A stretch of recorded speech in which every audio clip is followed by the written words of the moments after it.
Hello everyone, welcome to my learning channel Chanakya Niti classes.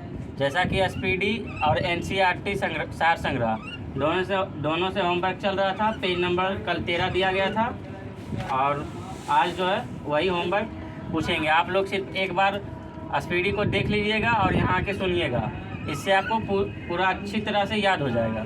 ठीक है, आज का टॉपिक है भारत में परिवहन। ठीक है, तो बताइएगा क्वेश्चन, केंद्रीय सड़क निधि का गठन कब हुआ? 1929 में। केंद्रीय सड़क निधि का गठन कब हुआ? 1929। केंद्रीय अगला नहीं, मतलब आप लोग रट कर ध्यान से पहले सुनिए। केंद्रीय सड़क निधि का गठन कब हुआ? 1929। सीमा सड़क संगठन की स्थापना कब हुई? 1960। देश में सड़कों की कुल लंबाई कितनी है? 58.9 लाख किलोमीटर। ठीक है, जो विश्व में कुल कितने स्थान पर आता है? दूसरा। भारत जो है देश की सड़कों की लंबाई में विश्व में दूसरे स्थान पर आता है। ठीक है, राष्ट्रीय राजमार्गों की लंबाई कुल कितनी है? 1,36,440 किलोमीटर। बताइए, भारत का सबसे लंबा राष्ट्रीय राजमार्ग कौन सा है? NH-44। जो कहाँ से कहाँ तक है? श्रीनगर से कन्याकुमारी कुल कितने राज्यों से गुजरती है?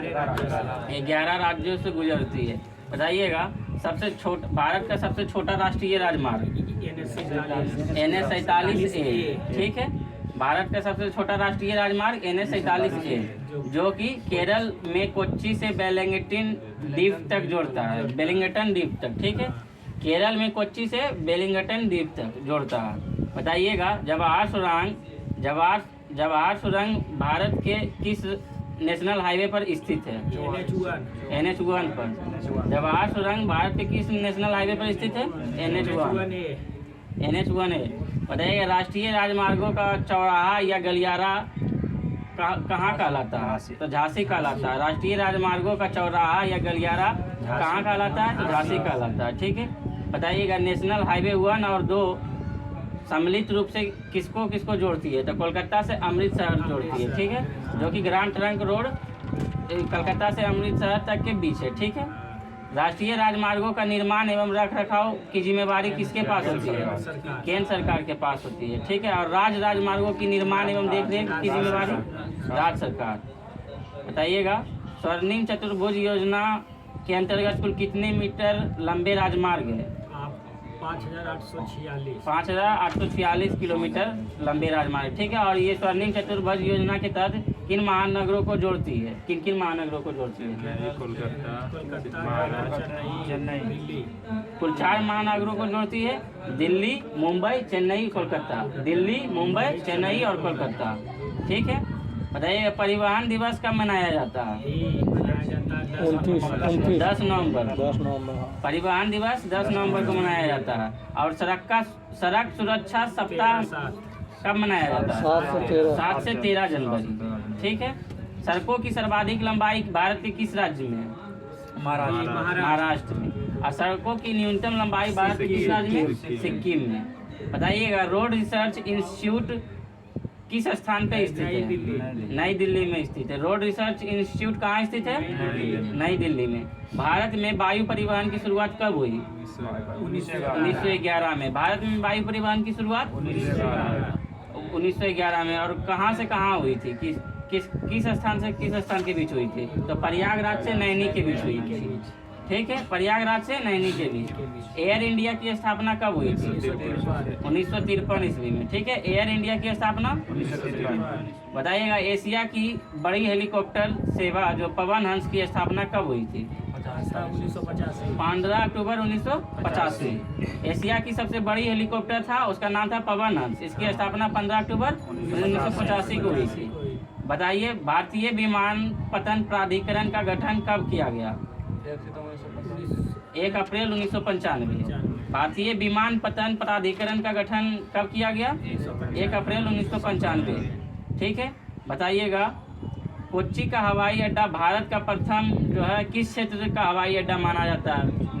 प्राइवेट क्षेत्र यानी निजी क्षेत्र माना जाता है। ठीक है, कोच्चि का हवाई अड्डा भारत का प्रथम निजी क्षेत्र का हवाई अड्डा माना जाता है। ठीक है, बताइए भारत में कुल कितने बड़े बंदरगाह और कुल कितने छोटे बंदरगाह?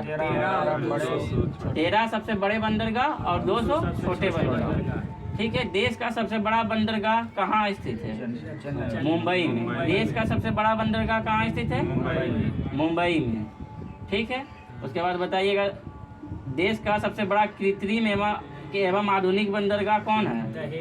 नाम सुहेबा जवाहरलाल नेहरू जी से कहते हैं। ठीक है, नाम सुहेबा नौहावा सेवा। ठीक है, नौहावा सेवा जो है सबसे बड़ा कृत्रिम एवं आधुनिक बंदरगाह है। बताइएगा दीनदयाल उपाध्याय बंदरगाह इसका पूर्व नाम क्या था?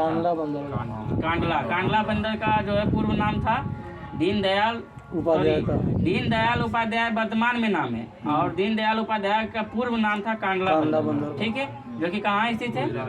गुजरात में। और ये कैसी बंदरगाह है? तो ज्वारीय बंदरगाह है, जिसे मुक्त व्यापार क्षेत्र भी घोषित किया गया है। ठीक है, बताइएगा सबसे पुराना एवं कृत्रिम बंदरगाह कौन सा है? चेन्नई। सबसे पुराना एवं कृत्रिम बंदरगाह कौन है?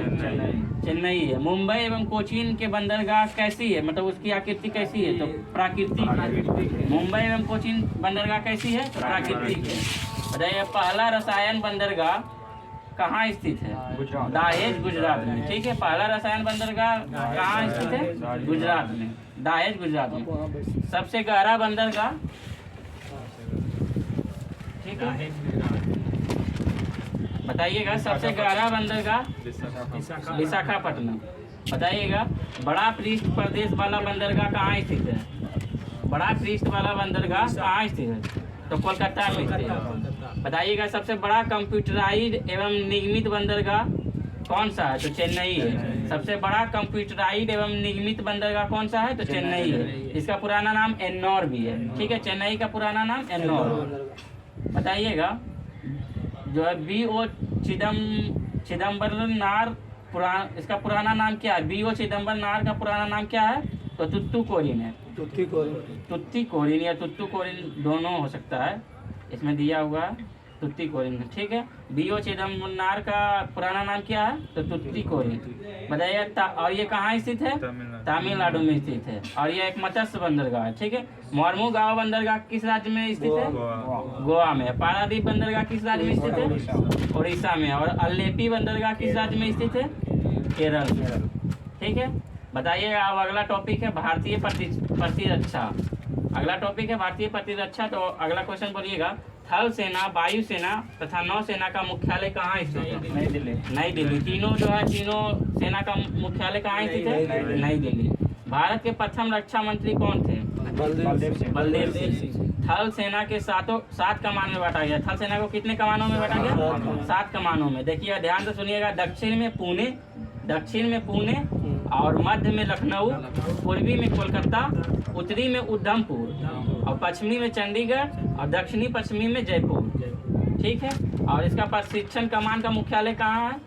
तो शिमला में। ठीक है, तीनों सेना का जो है प्रशिक्षण कमान का मुख्यालय कहाँ है? शिमला में। अगला क्वेश्चन बोलिएगा भारतीय थल सेना के प्रथम कमांडर इन चीफ कौन थे? KM करियप्पा थे। ठीक है, प्रथम फील्ड मार्शल कौन थे? तो जनरल मनिक शॉ थे। ठीक है, प्रथम फील्ड मार्शल कौन थे? जनरल मनिक शॉ थे। भारत की थल सेना भारत की थल सेना विश्व में कितने स्थान पे आती है? चौथी स्थान पे। और वायुसेना 5वीं स्थान पे, और नौसेना 7वीं स्थान पे। तो थल सेना चौथी स्थान और वायुसेना और नौसेना। ठीक है, नौसेना 7वीं स्थान। तो बताइएगा राष्ट्रीय सुरक्षा एकेडमी या NDA कहाँ स्थित है? खड़गवासला में। वायुसेना एकेडमी कहाँ स्थित है? हैदराबाद में। वायुसेना एकेडमी कहाँ स्थित है? हैदराबाद में। भारतीय मिलिट्री सैनिक अकादमी कहाँ स्थित है? देहरादून में। तथा इंडियन नेवल अकादमी कहाँ स्थित है? कोचीन में। इंडियन नेवल अकादमी कोचीन में। ये लाइट ऑन कर दो बेटा, नया आ रहा है वो के लिए। ठीक है, उसके बाद बोलिएगा अगला क्वेश्चन भारतीय नौसेना का प्रथम अध्यक्ष कौन थे? नौसेना पूछ रहे, थल सेना का तो करियप्पा थे, और भारतीय नौसेना का प्रथम अध्यक्ष वाइस एडमिरल RD कटारी। ठीक है, भारतीय वायुसेना की स्थापना भारतीय 8 अक्टूबर 1932। हाँ ठीक है, भारतीय वायुसेना की स्थापना कब हुई? 8 अक्टूबर 1932 को हुई थी। जो 7 कमांडो में बटा हुआ है, ठीक है, 7 कमांडो में बटा हुआ है। वायुसेना का प्रमुख जो है कौन होता है? वायुसेना का सबसे प्रमुख कौन होता है? तो वायुसेना अध्यक्ष, ठीक है, वायुसेना अध्यक्ष होता है। प्रथम बार एयर चीफ एडमिरल थॉमस, प्रथम एयर चीफ एडमिरल कौन थे? प्रथम एयर चीफ एडमिरल कौन थे? तो थॉमस एम हर्स्ट था, ठीक है, थॉमस एम हर्स्ट। वायुसेना का प्रथम भारतीय अध्यक्ष कौन थे? तो एयर मार्शल सुब्रतो। वायुसेना के प्रथम भारतीय अध्यक्ष कौन थे? तो एयर मार्शल सुब्रतो मुखर्जी, जो कि 1954 में थे। वायुसेना का ध्येय वाक्य क्या है? तो नवा अस्पृश्यम दीप्तम, नवा अस्पृश्यम दीप्तम। तथा नौसेना का ध्येय वाक्य क्या है? तो सम नौ वरुण, सम नौ वरुण, ठीक है। और डीआरडीओ का क्या है? डीआरडीओ का ध्येय वाक्य है मलस्यम मूलम विज्ञानम, ठीक है, इसको भी ध्यान रखिएगा। भारत का जो सर्वोच्च वीरता पुरस्कार है कौन सा? परमवीर चक्र, जिसके प्रथम विजेता कौन थे? मेजर सोमनाथ शर्मा, ठीक है। और ये कब प्राप्त हुए थे? तो नवंबर 1947 को। बताइएगा तीनों सेनाओं का प्रमुख कौन होता है? राष्ट्रपति जो है तीनों सेनाओं का प्रमुख होता है। और बताइए थल सेना का प्रधान chief of the army staff होता है, ठीक है। थल सेना का प्रधान कौन होता है? Chief of the army. जल सेना का प्रधान कौन होता है? तो एडमिरल रैंक का chief of the naval staff, ठीक है। जल सेना का प्रधान एडमिरल रैंक का chief of the naval staff होता है। और वायु सेना का प्रधान कौन होता है? तो एयर चीफ मार्शल रैंक का chief of the air staff, ठीक है। बताइए थल सेना दिवस कब मनाया जाता है? थल सेना दिवस 15 जनवरी, ठीक है। और नौसेना दिवस 4 दिसंबर। और वायुसेना दिवस 8 अक्टूबर को मनाया जाता है। बताइएगा भारत में बनी पहली पनडुब्बी का नाम क्या था? INS साल्की, पनडुब्बी पूछ रहा है, ठीक है। तो भारत में बनी पहली पनडुब्बी का नाम क्या था? INS साल्की था, ठीक है। स्वदेशी डिजाइन एवं स्वदेश से निर्मित प्रथम प्रक्षेपास्त्र 1988 में प्रक्षेपित किया गया, उसका नाम क्या था? तो पृथ्वी था। स्वदेशी डिजाइन एवं स्वदेश में निर्मित प्रथम प्रक्षेपास्त्र 1988 में प्रक्षेपित किया गया था, उसका नाम क्या था? पृथ्वी। भारत का प्रथम टैंकी रोधी प्रक्षेपास्त्र कौन सा था? नाग था, ठीक, टैंकी रोधी बोल रहा है वहाँ, ठीक है। तो भारत का प्रथम टैंकी रोधी प्रक्षेपास्त्र कौन सा था? नाग। प्रथम विमान वाहक पोत कौन सा है? विमान वाहक पोत बोल रहा है, तो INS विक्रांत। प्रथम विमान वाहक पोत कौन सा है? INS विक्रांत। भारत में बनने वाला सबसे पहला युद्ध पोत कौन सा था? भारत में बनने वाला सबसे पहला युद्ध पोत कौन सा था? तो INS नीलगिरी, ठीक है। भारत में बनने वाला सबसे पहला युद्ध पोत तो INS नीलगिरी। भारतीय वायुसेना का पहला नाम क्या था? जैसे अभी भारतीय वायुसेना का पहला नाम तो रॉयल इंडियन एयरफोर्स, ठीक है। या बोल देगा भारतीय वायुसेना का पुराना नाम क्या था? तो रॉयल इंडियन एयरफोर्स। तथा नौसेना का सबसे पहला नाम क्या था? Royal Indian marine, royal Indian marine था, ठीक है। बोलिएगा अगला टॉपिक है भारतीय बैंकिंग, ठीक है। यूरोपीय पद्धति पर आधारित भारत का पहला बैंक कौन सा था? बैंक ऑफ हिंदुस्तान, जिसकी स्थापना 1770 ईस्वी। बताइएगा सीमित देयता के आधार पर प्रथम भारतीय बैंक कौन सा था? तो अवध कॉमर्शियल बैंक, जिसकी स्थापना 1881 में हुई थी। पूर्ण रूप से भारत देश का पहला बैंक कौन सा था और कब स्थापित हुआ? पंजाब नेशनल बैंक था और ये 1894 में स्थापित हुआ। भारत का केंद्रीय बैंक कौन सा है? RBI। भारत का केंद्रीय बैंक कौन सा है? RBI। इसकी स्थापना किस एक्ट के द्वारा हुई? 1934 एक्ट द्वारा स्थापना 1 अप्रैल 1935 को हुई। और ये लगभग 5 करोड़ रुपए की अधिकृत पूंजी के साथ हुई थी, ठीक है। भारतीय रिजर्व बैंक का मुख्यालय कहाँ है? मुंबई से पहले कहाँ था? तो कोलकाता था, ठीक है। इसको 4 थीम बांटा था। मुंबई से पहले कोलकाता था और वर्तमान समय में अभी मुंबई है, ठीक है। बताइएगा भारतीय रिजर्व बैंक का राष्ट्रीयकरण कब हुआ? 1 जनवरी 1949 को हुआ था, ठीक है। तो भारतीय रिजर्व बैंक का राष्ट्रीय एकीकरण कब हुआ? 1 जनवरी 1949। बताइए भारत का सबसे बड़ा सरकार का बैंकर तथा बैंकों का बैंक किसे कहा जाता है? RBI। RBI को बैंकों का बैंक कहा जाता है, ठीक है। बताइए वित्तीय वर्ष कब कब से कब होता है? 1 जुलाई से 30 जून तक। 1 जुलाई से 30 जून तक, ठीक है। वित्तीय वर्ष जो आरबीआई का वित्तीय वर्ष 1 जुलाई से 30 जून तक होता है। रिजर्व बैंक के प्रथम गवर्नर कौन थे? ऑसबॉर्न स्मिथ थे। यही पूछ देगा रिजर्व बैंक के प्रथम भारतीय गवर्नर कौन थे? सीडी देशमुख। तो भारतीय बोल देगा तो सीडी देशमुख, ऐसे सिर्फ प्रथम गवर्नर पूछेगा तो ऑसबॉर्न स्मिथ, ठीक है, इसको ध्यान रखिएगा। अगला बोलिएगा आरबीआई के प्रथम महिला डिप्टी गवर्नर कौन थे? तो केजी उदेसी। आरबीआई के प्रथम महिला डिप्टी गवर्नर कौन थे? तो केजी उदेसी। केंद्रीय बैंकिंग जांच समिति की स्थापना कब की गई? 1931 को। हाँ, केंद्रीय बैंकिंग जांच समिति की स्थापना कब की गई? 1931। बताइएगा 1921 में 3 प्रेसिडेंसी बैंकों को मिलाकर कौन सी बैंक की स्थापना की गई? Imperial bank. कब की गई थी? तो 1921 में 3 प्रेसिडेंसी बैंकों को मिलाकर कौन सी बैंक की स्थापना की गई? Imperial bank. बताइएगा 1 जुलाई 1955 को इंपीरियल बैंक का नाम बदलकर क्या रखा गया? एसबीआई या भारतीय स्टेट बैंक, ठीक है। इस कब रखा गया? तो 1 जुलाई 1955, ठीक है, भारतीय स्टेट बैंक रखा गया। और किसके अनुशंसा पर रखा गया? तो मतलब किस कमेटी के अनुशंसा पर रखा गया? तो गोरे वाला कमेटी के, ठीक है। भारतीय स्टेट बैंक का जो है किस कमेटी पर अनुशंसा पर रखा गया? तो गोरे वाला कमेटी, ठीक है। भारत का सबसे बड़ा व्यावसायिक बैंक कौन सा है? एसबीआई। भारत का सबसे बड़ा व्यावसायिक बैंक कौन सा है? एसबीआई। और ये 19 जुलाई 1969 को पहली बार 14 बड़े व्यापारिक बैंकों को कुल 50 करोड़ रुपए से अधिक राष्ट्रीयकरण हुआ था, ठीक है। बताइएगा 15 अप्रैल 1980 को दूसरी बार 6 बड़े व्यापारिक बैंकों को कुल 200 करोड़ रुपए का राष्ट्रीयकरण हुआ था। तो पहली बार 50 करोड़ और दूसरी बार 200 करोड़। भारत में बैंकों का राष्ट्रीयकरण किसके समय हुआ था? इंदिरा गांधी के समय हुआ था। और किस समिति के आधारित पर हुआ था? तो हजारी समिति के आधार पर, ठीक है।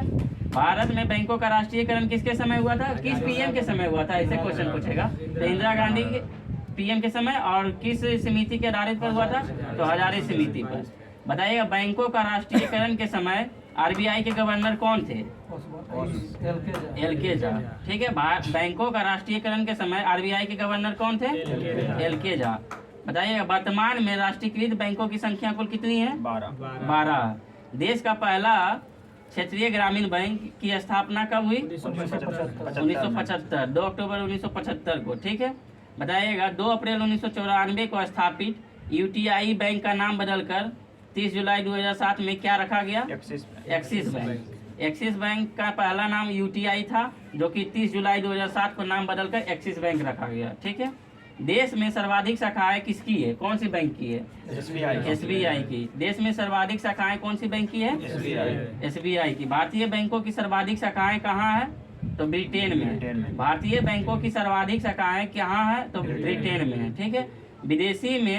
विदेशों में सर्वाधिक शाखाएं किसकी है? कौन सी बैंक की है? तो एसबीआई की है, ठीक है। देश की प्रथम महिला भारतीय बैंक की स्थापना 19 नवंबर 2013 को मुंबई में की गई थी, ठीक है। तो देश की प्रथम महिला बैंक कौन सी थी? तो भारतीय महिला बैंक, जिसकी स्थापना कब की गई थी? तो 19 नवंबर 2013 को। और कहाँ की गई थी? तो मुंबई में, ठीक है। और जिसका विलय 1 अप्रैल 2017 को एसबीआई बैंक में हो गया, ठीक है। अगला क्वेश्चन देखिएगा बैंकों में ग्राहक सेवा सुधार से संबंधित कौन सी समिति को अपनाई गई? तो ग्राहक सेवा सुधार से संबंधित कौन सी समिति को अपनाई गई? तो गोपोरिया समिति, ठीक है। बताइएगा पहला म्यूचुअल फंड कौन सा है? तो US 64। पहला म्यूचुअल फंड कौन सा है? तो US 64। तो आज रेलवे समान अध्ययन समाप्त हुआ और कल का होमवर्क रहेगा स्पीडी का पेज नंबर 14।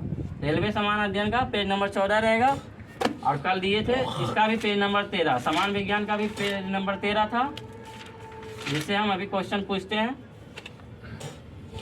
ठीक है। बोलिएगा समान विज्ञान का है पहला क्वेश्चन, पृथ्वी की प्रपट्टी पर कौन सी धातु अधिक मात्रा में मिलती है? एल्युमिनियम, ठीक है। पृथ्वी की प्रपट्टी पर कौन सी अधिक मात्रा में धातु मिलती है? एल्युमिनियम, ठीक है। एस्बेस्टोस का मनुष्य शरीर में किस भाग पर हानिकारक प्रभाव पड़ता है? फेफड़ा, ठीक है। कार्बन मोनोऑक्साइड मनुष्य के स्वास्थ्य को किसके द्वारा प्रभावित करती है? तो तो रुधिर की ऑक्सीजन वाहिका को जो है ऑक्सीजन की अभिक्रिया को कम करता है। ठीक है, कार्य करने में मानव शरीर द्वारा प्रयुक्त ऊर्जा कैसी होती है? तो स्थितिज ऊर्जा होती है। ठीक है, एक सरल लोलक धीमा होता जाता है और अंत में रुक जाता है, इसकी ऊर्जा कहाँ चलती है? तो स्थितिज ऊर्जा में बदल जाती है। बताइएगा, मानव शरीर का सबसे बड़ा हड्डी कौन सा है?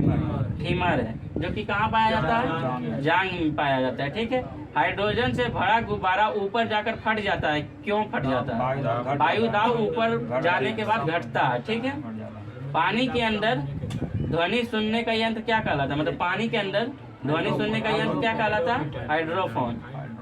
नाभिकीय विखंडन में ट्रिगर क्या है? तो न्यूट्रॉन है। ठीक है, नाभिकीय विखंडन में ट्रिगर क्या है? न्यूट्रॉन है। कौन सा जीव मिट्टी की उर्वरकता को बनाए रखता है? केचुआ। ठीक है, कैंसर अस्थि मज्जा के कौन से भाग को प्रभावित करता है? तो ल्यूकेमिया, जिसे ब्लड कैंसर भी कहते हैं। ठीक है, विषाणु के द्वारा होने वाली बीमारी कौन कौन सा है? तो पोलियो है। इसका एक तो ट्रिक है, रचना हमें पानी दो जरा, ये ले 20 पी। ठीक है, 20 से हो गया विषाणु, 8 से रेबीज हो गया। इस तरह से जब हम फाउंडेशन क्लास लेंगे बायोलॉजी का तो उसमें डिटेल से बताएंगे। ठीक है, तो यहाँ विषाणु के द्वारा होने वाला बीमारी कौन सा है? तो पोलियो।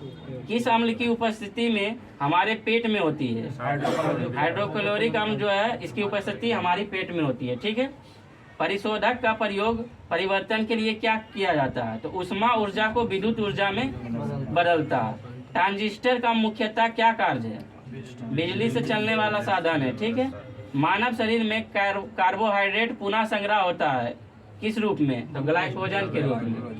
ठीक है, निरपेक्ष शून्य ताप पर क्या होती है? तो आणविक गति रुक जाती है। निरपेक्ष शून्य ताप पर क्या होती है? आणविक गति रुक जाती है। एक फोटो विद्युत सेल में परिवर्तित करता है, तो प्रकाश ऊर्जा को विद्युत ऊर्जा में परिवर्तित करता है। एक फोटो विद्युत सेल में क्या परिवर्तित करता है? तो प्रकाश ऊर्जा को विद्युत ऊर्जा में। ठीक है, बताइएगा, रेडियोधर्मी तत्व कितने प्रकार की किरणें छोड़ता है? तो 3 प्रकार की किरणें छोड़ता है। रेडियोधर्मी तत्व कितने प्रकार की किरणें छोड़ता है? 3 प्रकार के। साबुन या डिटर्जेंट का घोल कैसा होता है? तो अम्लीय होता है। साबुन या डिटर्जेंट का घोल कैसा होता है? अम्लीय होता है। किस यंत्र के द्वारा रिकॉर्ड किए हुए श्रुत लेखन का पुनः प्रस्तुत किया जाता है? तो दोबारा सुना जाता है। तो डिक्टोफोन के द्वारा। डिक्टाफोन के द्वारा जो है रिकॉर्ड किए हुए श्रुत लेखन को पुनः प्रस्तुत किया जाता है। पेनिसिलिन की खोज किसके द्वारा किया गया? अलेक्जेंडर फ्लेमिंग के द्वारा। ठीक है, अबिंदुकता मानव शरीर के किस भाग को प्रभावित करती है? आँख को, आँख और दृष्टि को। ठीक है, विश्व का सबसे बड़ा जहरीला सांप कौन सा है? रसल्फ वाइपर। ऐसे गूगल पे एगो टेंजिनिया या कैसे कुछ करके नाम दे रहा था, तो जो ऑप्शन आएगा उसके अनुसार टिक लगाना है। तो विश्व इसमें दिया हुआ है, विश्व का सबसे बड़ा जहरीला सांप कौन सा है? रसल्फ वाइपर। HIV संबंध किससे संबंधित है? एड्स से। ठीक है, HIV किससे संबंधित है? और HIV वाला क्वेश्चन जो है अब तक 5 बार रिपीट हो चुका है, लगभग 13 पेज 1 से पेज नंबर 13 तक 3-4 बार रिपीट हो चुका है, इसलिए इसको याद रखिएगा। HIV किससे संबंधित है? एड्स से। शुष्क सेल में कार्बन की चार्ज कैसे करती है? एनोड की। आधुनिक आवर्त सारणी किस पर आधारित है? परमाणु संख्या पर। ठीक है, आधुनिक आवर्त सारणी किस पर आधारित है? परमाणु संख्या पर। हाइपरमेट्रोपिया का अर्थ क्या होता है? तो दूरदृष्टि दोष होता है। ठीक है, एनटीपी पर किसी गैस का 1 मोल का आयतन कितना होता है? 22.4 लीटर। ठीक है, एल्कन का सूत्र बताइए। ठीक है, CnH2n+2। प्रकाश संश्लेषण की प्रक्रिया में कौन सी गैस बाहर निकलती है? ऑक्सीजन। प्रकाश संश्लेषण की प्रक्रिया में कौन सी गैस बाहर निकलती है? कौन सा शीत रक्त जानवर है? छिपकली। मतलब शीत रक्त जानवर कौन सा है? तो छिपकली है। रूपांतरित चट्टानें कौन सी नहीं है? तो ग्रेनाइट एक रूपांतरित चट्टानें नहीं है। ठीक है, वायुमंडल के निम्नतम मतलब निचली परत क्या कहलाती है? क्षोभमंडल। ठीक है, सोडियम को जल में डालने पर कौन सी गैस निकलती है? हाइड्रोजन। सोडियम को जल में डालने पर कौन सी गैस निकलती है? हाइड्रोजन। परमाणु बम की खोज किसने की थी और कब की थी? ऑटो हन ने किया था परमाणु बम की खोज, और 1941 ईस्वी में किया था। ठीक है, स्वयं के अणु की वास्तविक संचलन के बिना पदार्थ द्वारा ऊष्मा स्थानांतरण क्या कहलाता है? तो चालन कहलाता है। ठीक है, जूल किसकी इकाई है? पुर्जा का। टिबिया नामक अस्थि कहाँ पाई जाती है? टांग में। ठीक है, टिबिया फिबुला हो गया, इस तरह से बहुत सारा हड्डी पाया जाता है। तो कहाँ पाई जाती है? टांग में। साधारण कार्बन स्टील मुख्यतः कहाँ, मतलब किस किस से बना होता है? लोहा तथा क्रोमियम से। साधारण कार्बन स्टील मुख्यतः में क्या क्या पाया जाता है? तो लोहा तथा क्रोमियम। किसी हवाई जहाज या किसी निश्चित ऊंचाई पर स्थित एक पिंड की ऊंचाई मापने के लिए क्या प्रयुक्त करते हैं? अल्टीमीटर। मतलब ऊंचाई मापने के लिए क्या प्रयुक्त करते हैं? अल्टीमीटर। भूपट्टी पर सर्वाधिक मात्रा में पाए जाने वाली तत्वों का क्रम क्या क्या है? ऑक्सीजन है, सिलिकॉन है, एल्युमिनियम है। ठीक है। यदि लाल फूल को हरा शीशा में से देखा जाए तो कैसा दिखेगा? काला दिखेगा। आइसक्रीम एक उदाहरण है किसका? निलंबन का। ठीक है। धोने वाला सोडे का रासायनिक नाम क्या है? धोने वाला मतलब धोने वाला सोडे का रासायनिक नाम क्या है? सोडियम कार्बोनेट है। ठीक है। पौधे की आयु की मापन किया जा सकता है किसके द्वारा? तो उसकी तना के बलइयों को अनुप्रस्थ काटकर गिनती करते हैं। ठीक है। जीवाश्म की आयु को निर्धारित करने के लिए कौन सी पद्धति का प्रयोग करते हैं? तो कार्बन 14। ठीक है। जीवाश्मों की आयु को निर्धारित करने के लिए कौन सा पद्धति का प्रयोग करते हैं? कार्बन 14। ठीक है। वह कौन सा रासायनिक तत्व है जो प्रोटीन को चिन्हित करता है? सल्फर। ठीक है। वातावरण में कार्बन डाइऑक्साइड की बढ़ोतरी होने का कारण क्या है? तो पृथ्वी की तापमान में वृद्धि होगा तो कार्बन डाइऑक्साइड की वृद्धि होगा। ठीक है। देखिएगा, थर्मोमीटर में भरने के लिए पारा क्यों उपयुक्त होता है? तो यह कांच की दीवारों से नहीं चिपकता है, या देखने में चमकीला होता है, वह आसानी से पढ़ा जा सकता है। ठीक है। और यह ताप का सुचालक होता है, इसलिए थर्मामीटर में भरने के लिए पारा उपयुक्त होता है। किसी वस्तु को चंद्रमा पर ले जाने पर उसका भार क्या होगा? घटेगा। ठीक है, कम होगा। किस प्रकाश में लघुत्तम तरंगदैर्घ्य होती है? बैगनी। बैगनी पर जो है उसमें लघुत्तम तरंगदैर्घ्य होती है। बर्फ के घनत्व की तुलना में पानी का घनत्व कैसा होगा? मतलब उच्च होगा या निम्न होगा? तो उच्च होगा। बर्फ की घनत्व की तुलना में पानी की घनत्व उच्च होगा। ठीक है। ताप की मापने की SI इकाई क्या है? केल्विन। ठीक है। तो इसका भी समान विज्ञान का कल पेज नंबर होमवर्क में दिया जाएगा 14, जो कि हम टेलीग्राम चैनल पे डाल देंगे। और कल बोले थे कि NCERT सार संग्रह भी चलाएंगे हम लोग। तो हिस्ट्री का फर्स्ट पेज देख लेते हैं। इसका टॉपिक है प्राचीन भारत का ऐतिहासिक स्रोत। तो प्राचीन भारत को जानने के लिए क्या क्या ऐतिहासिक स्रोत प्राप्त हुआ है? ठीक है। बोलिएगा, इतिहास का पहले परिभाषा है, मतलब अतीत के अध्ययन करते हैं उसे इतिहास कहते हैं। ठीक है। इतिहास का पिता किसे कहा जाता है?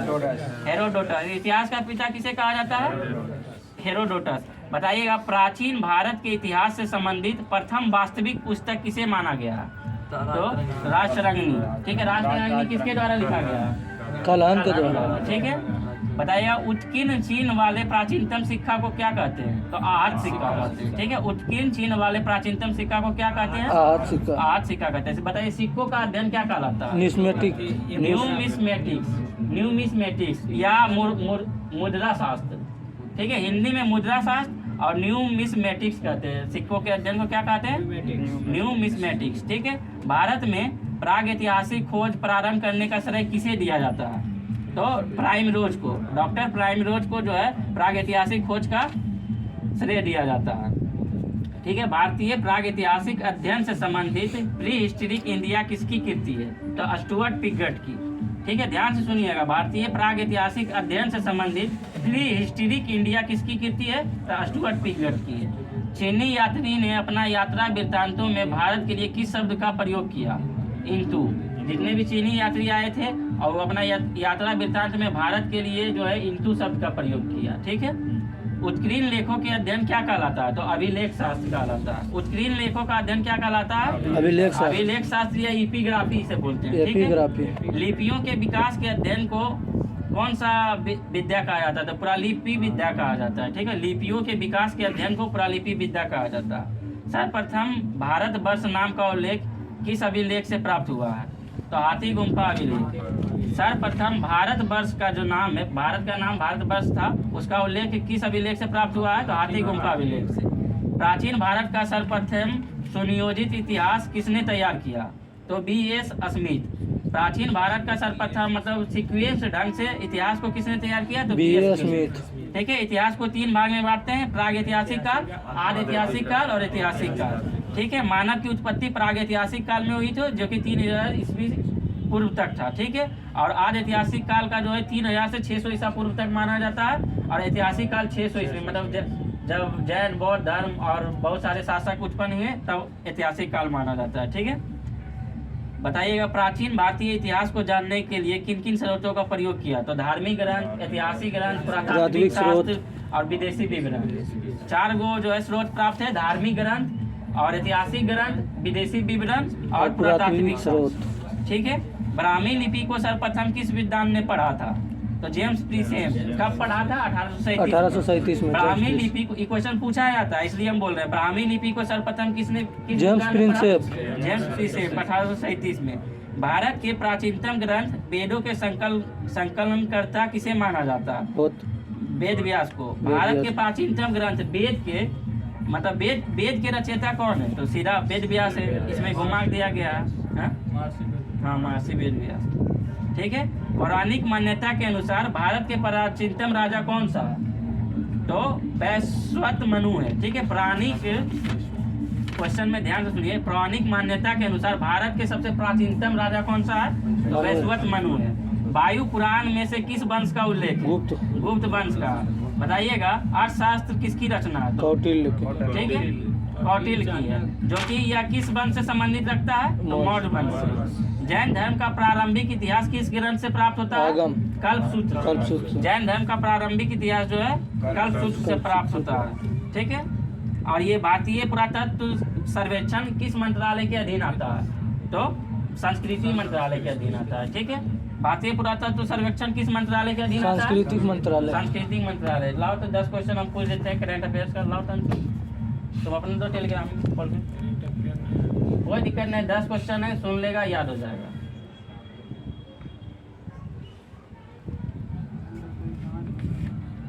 डाला हुआ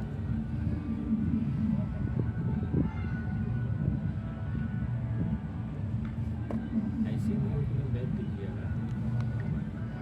किताब नहीं मिला हमको लाइब्रेरी में। तुम अपना मोबाइल निकाल के तो सुन ना, कहाँ भेज? हाल है, रुको ना, हम दिखाते हाँ, हैं। ग्रुप में आया है।